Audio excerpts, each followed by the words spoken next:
Hi, this is Jake with TOMS Bronco Parts. I wanted to go over installing one of our family interior bars today. Right now we've got the rear portion of it kind of set in place. We have the main hoops put together and the two connecting bars put together and a ratchet strap holding it square. As you can see here, you want this hoop running even with the body line as far as canting it forward or rearward. We'll have the plate slightly off the body. That will help us get it in and out. We don't put the leg of the roll bar dead center in the plate. I actually move that forward and to the side. That gives us space for our 3 bolt holes. And we do that on both sides. The main hoop does not need to be cut down. It'll fit as is underneath a hard top, soft top, whatever application you have.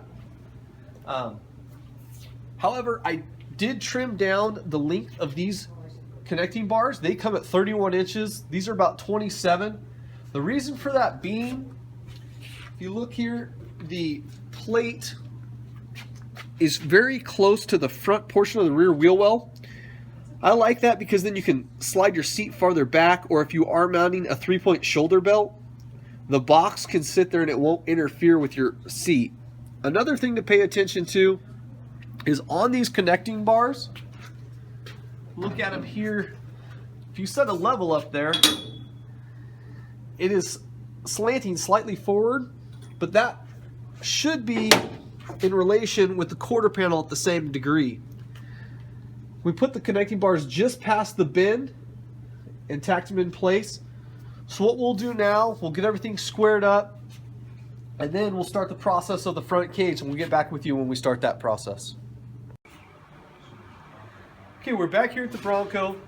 I have the front leg, and what I like to do is set the front leg up, see where it's going to hit. I will tie it in directly across from this rear connecting bar. That'll give it a nice clean feel, and then it'll come outward as it goes forward. One thing you want to be sure of is that this is not any taller than this portion here, so we will have to trim down some material on the front leg. Another thing you want to be cautious of is keeping it off the dash far enough, if you do have a fuel selector switch, that you can actuate that. And then as well, if you have early or late, manual windows, you want to make sure that the front leg is not going to impede with your window handle. So what I'm going to do is I'm going to go ahead and take off about 2 inches of the front leg, and then I'll coat this in with a fish mouth, and we'll have a better idea of mocking it up, and I'll show you that when it's done. All right, we're back here at the Bronco. We've installed the front leg on this family interior bar. The way that I prefer to do it is to tie the front leg in perfectly opposing to the rear support bar, and then it will come, as it comes forward, it comes outward towards the door. One thing you need to pay attention to is that you have enough clearance to actuate your fuel selector switch if needed, and if you have an earlier Bronco with a hand throttle, you can actuate that. This front leg is going to block access to your e-brake pedal, so one thing that we'll do when we're done here is we'll unbolt the front support bolt and the e-brake pedal assembly and move it inboard slightly, and that will allow you to access that pedal. Another thing to be sure of is as your door shuts, make sure you have adequate clearance for your window handle to clear. Also, if you're going to be running a hardtop, from the inside of the door frame to the outside of your roll bar, you need about 1.5 inches of clearance. The hardtop protrudes inboard over the door frame. This is running parallel with this angle here, so that all runs at the same level as your quarter panel.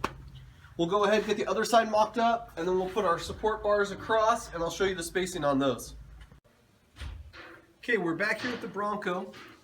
What we've done, we've put in both of our front cage bars, and like I said before, they come in directly across from the rear support bars on our main hoop, and then as they travel forward, they go outward.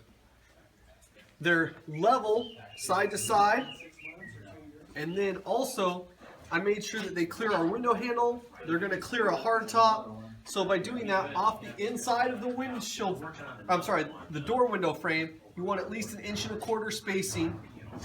And then also, depending upon what you have for wipers, if it's an electric wiper motor or a vacuum or a soft top, if you have a factory electric wiper motor with the cover, you're going to want to put that bar about 7 inches back to clearance that wiper cover.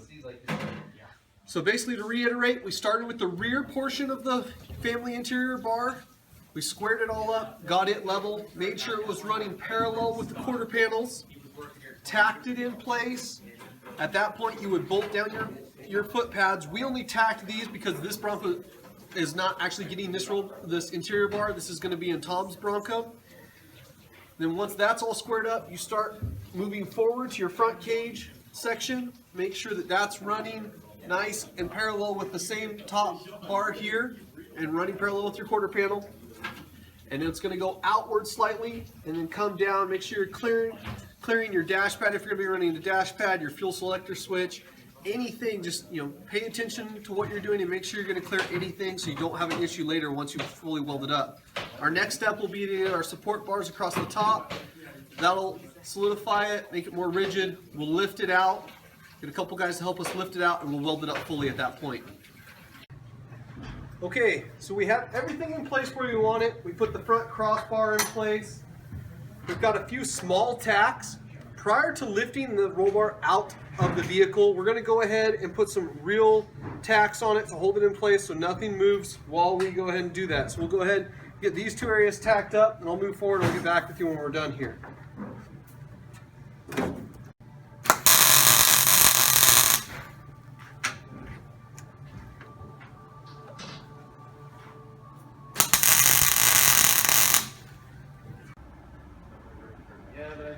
Okay, now that we have the cage out of the Bronco, what we're going to go ahead and do is, you can see here along the foot pads that we've just put some tacks in. We'll go ahead and weld those all up, all around. We'll double check everything for squareness, make sure nothing shifted on us as we moved it out of the Bronco. We'll get everything welded fully around where the plates meet the tubes and where the tubes meet each other, where they are fish mouthed. And then we'll take it off, clean it up, get it off to powder coating or paint, or possibly wrap it depending upon your application and what you want to do. And then it'll get lifted back into the Bronco and bolted down into place. And like I said before, what we do is we start with the rear section. From the rear section, we tack the two crossbars that tie the two main hoops together into place. Make sure that they're running parallel to your quarter panel. And after that is done, you bolt the foot pads in place, 3 holes per pad in a L-shaped pattern. We'll put the tube not centered in the plate, it's off to the side, and that allows you to pull the roll bar out easier because your quarter panel would be off to the side, and if you hung it off to the outside of the Bronco, it's going to be a pain to pull out of the Bronco when it's time. Then the next step was to do our front cage. Once again, the upper bar is running parallel with the back bar, and when we tied it in, we tied them in directly across from one another, and as you can see, it goes outward as it goes forward. This bar is level, straight up and down, and we kept the front legs off the dash enough to utilize a factory dash pad and to actuate our fuel selector switch and make sure that our window handle is clear as well. Then the top bar is far enough back from the factory wiper cover that you can get that on and off and the factory wiper motor will work. The distance on that was about 7 inches off the windshield frame, and then these bars, the outer bars at the farthest out point on the top, need to be 1.25 inches off of the inner door frame to clear a hardtop. So once again, this is our interior standard 6-point interior bar. The 8-point would have 2 more connecting bars above the driver and passenger head going forward to rearward, and it also would have a small kicker bar coming down from the middle loop to the top of the wheel well.